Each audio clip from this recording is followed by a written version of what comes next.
Now, the Chicago Bears keep getting linked to a specific ownership change, and I'm going to cover that. But I think we would be well served to take a broader view on the reasons behind this. And I'm going to get to the rumor, but not just going to chase rumors. So, the rumor is that the Chicago Bears are possibly being sold. Most notably, the possibility of the buyer being Jeff Bezos or even Elon Musk. You can see why Bezos is a rumored buyer. He has $230 billion. He's already wanted to buy a team. He attempted to get pieces of the Commanders and the Broncos during their sales. He already has his foot in the door. His platform on Amazon, as you know, it's a home of Thursday Night Football already. The next step very well might be buying a team outright, maybe the Chicago Bears. But right now, this is just a rumor. So instead, I'd like to go through how the Bears could very well be forced to sell. And here's the thing. Every NFL team is required to have a succession plan on file with the league or affirm and amend it each year. Virginia McCaskey, she's 101 years old. So there's reported turmoil within the McCaskey family regarding the direction of the franchise. I'll go to the story on heavy.com, really good source. And from the Heavy article, and this is from them, a report by Jim O'Donnell of the Daily Herald suggested that there was, and I quote, some internal strife going on amongst family members to sell the team. And Jeff Hughes of the Bears blog, he's always reliable here. He reported that, I quote, there are some close to the organization who believe a sale might actually be on the table once Virginia passes. And just kind of some broad view, the team is worth an estimated $6 billion. That's so crazy. And there is a precedent for this. It's not conjecture. I'm looking forward to getting into this because Bezos, he's full on speculation, but there's already an outside shareholder that already owns 20% of the Bears. No one's talking about this guy. Plus, the league is also moving toward allowing more private equity in the mix. I mean, a lot of this is to help teams primarily with getting new stadiums built and not relying so much on public monies to get things approved. Just a lot of moving parts here. So, okay. I know many of you are of the mind, and I'm leaning that way as well. As long as the McCaskies own this franchise, continue to meddle in football decisions, nothing's going to get better. And to go through this requires a little Bears history lesson here. It all has to do with the succession crisis that the NFL is starting to experience. In short, it's looking like NFL franchises, it's no longer a family affair. And the NFL has operated for 100 years as basically that, a closely knit collective of family businesses, right? They've tried to keep it that way under the tenure of not GM, but NFL president Roger Goodell, the commissioner. Rules continue to be adjusted constantly to keep that situation as a status quo, to be able to generationally pass these teams down. But now the families have to make decisions that are becoming more and more complicated. They're looking at potentially exposing heirs to hundreds of millions of dollars in tax liabilities. And looking at it broad view, we've got 32 teams. The average age of principal owners is 72. Virginia McCaskey, she's the oldest at 101.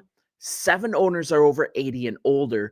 8 teams only are still owned by their founding families. So kind of looking at NFL rules regarding this, these families that are holders of teams, they must hold at least 30% of the franchise, and they must be led by a single controlling owner.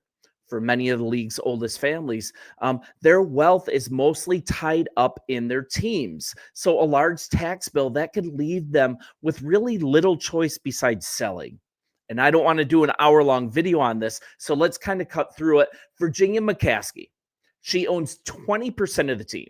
And looking back, before his death in 1983, Papa Bear Hallis, her dad, he came up with a plan to pass the team to the McCaskies, to Virginia, his only living child, and he wanted to do it without saddling her with this heavy tax burden. So he divided the 49.35% of the Bears that he owned. He divided them into equal shares for his 13 grandchildren, and he used a set of trusts to do it. And voting power over these shares went to Virginia, as you know, and she already owned close to 20% of the team. So McCaskey has since raised 11 grandchildren. She's blessed with a big family, 21 grandchildren, 35 great grandchildren, and 4 great great grandchildren. What a blessing. And when she passes, the Bears are going to have to redistribute her 20% plus her voting power.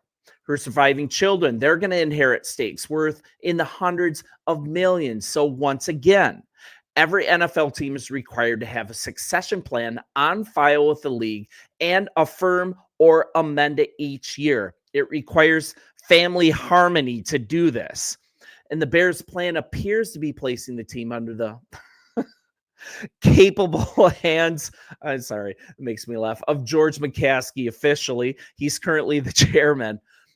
But there's just many reports that many family members, they want to sell the team.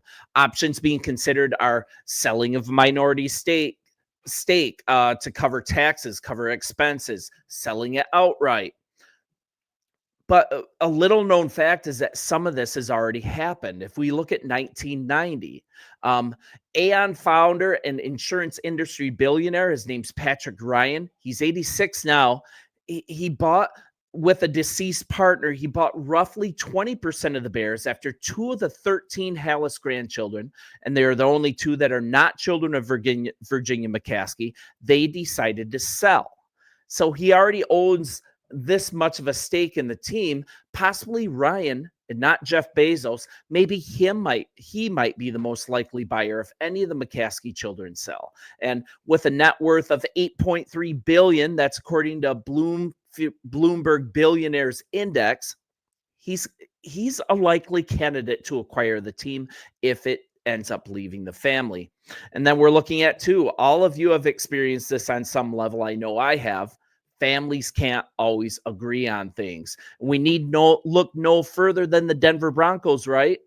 We're looking at Walmart Incorporated heir Rob Walton. He led a group that in 2022, they bought the Denver Broncos for $4.65 billion. And this is after the controlling Bolin family, they couldn't agree on a succession plan. So NFL rules, they were required to sell. And then you're looking at last year, private equity billionaire Josh Harris. He led another group of more than 15 partners who paid over $6 billion for the Commanders. I don't need to talk about why they needed to be sold. That was a circle. In 2014, looking at fracking billionaire Terry Pagula and his wife Kim. They bought the Bills from the estate of founding owner Ralph Wilson for a then record $1.4 billion. So we're looking at teams. Founding owners are passing. It's being passed down to the family, and many times they're forced to sell. Then we're looking at the Carolina Panthers. They sold 4 years after this Bills sale, and then they were sold to hedge fund billionaire David Tepper for $2.3 billion. So what I'm kind of saying, the NFL is slowly no longer a family affair. And we're seeing the McCaskey family. They have proved time and time again, they're not a family that has a high football acumen. They aren't willing to give the reins to someone who can run it autonomously. No modernization and tearing through coaches, tearing through GMs every 3 or 4 years, tear down, rebuild, tear down. And look at the results since 1983. That's when Papa Bear passed. And this is eye-opening. Yes, we have the 85 team. We have those glory years, but only 2 significant playoff runs since 1990. Think about that. 1 winning season in the last 10 years. Man, seeing it spelled out like that, we don't always realize this. So that leaves the leading choice in the media, another choice that's getting a lot of pub, and that's Jeff Bezos. I mean, looking at it, he's definitely someone that makes sense. He would drag the team into a modernized approach, a winning approach. And last year, the Amazon founder, he weighed buying either the Seahawks or the Washington Commanders. And this was part of a process led by the investment bank, Allen and Company. And that's by 2 sources really familiar with the proceedings. He's since moved to Florida. That kind of makes the Seahawks bid kind of unlikely now just geographically, but he could be the next person to own the Chicago Bears. I mean, there's even some rumors about Elon Musk.